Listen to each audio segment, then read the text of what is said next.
আপনারা ভালো আছেন সবাই? শীতে কষ্ট হচ্ছে না? মাশাআল্লাহ, 3 দিন ব্যাপী তাফসীরুল কোরআনের প্রোগ্রামের সমাপনী রজনী আজকে। আমি খুব লম্বা সময় নিব না। আপনারা যদি এইভাবে বিশৃঙ্খলা করেন আর আপনাদের থামাতে যে ভলান্টিয়ার্সরা যদি হুইসেল বাজাতে থাকে, আমার কথা তো শোনা যাবে না। আমি মোনাজাত দিয়ে চলে যাব, চলে যাই সাতক্ষীরা। মাশাআল্লাহ, ঠিক আছে। মেহেরপুরের কেউ আসছেন? মেহেরপুর, ইয়েস। নড়াইল,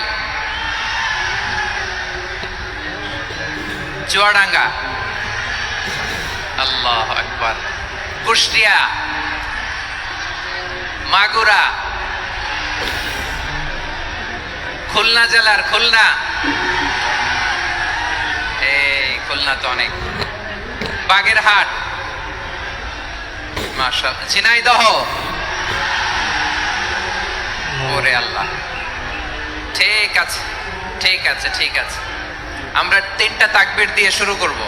তাকবীর শেষ আর কারো কণ্ঠে কোনো আওয়াজ শুনতে চাই না, একটা আওয়াজ আমি শুনবো না, মেহেরবানি করে। প্রথমে আপনাদের এই যশোর জেলার যারা আছেন তারা আল্লাহর নামে তাকবীর পড়বেন। এরপরে যশোর জেলার বাইরে অন্যান্য জেলা থেকে যারা এসছেন তারা তাকবীর পড়বেন। আর সব শেষে আমরা সবাই মিলে 3টা তাকবীর পরে শুরু করব, ইনশাআল্লাহ। পড়েন।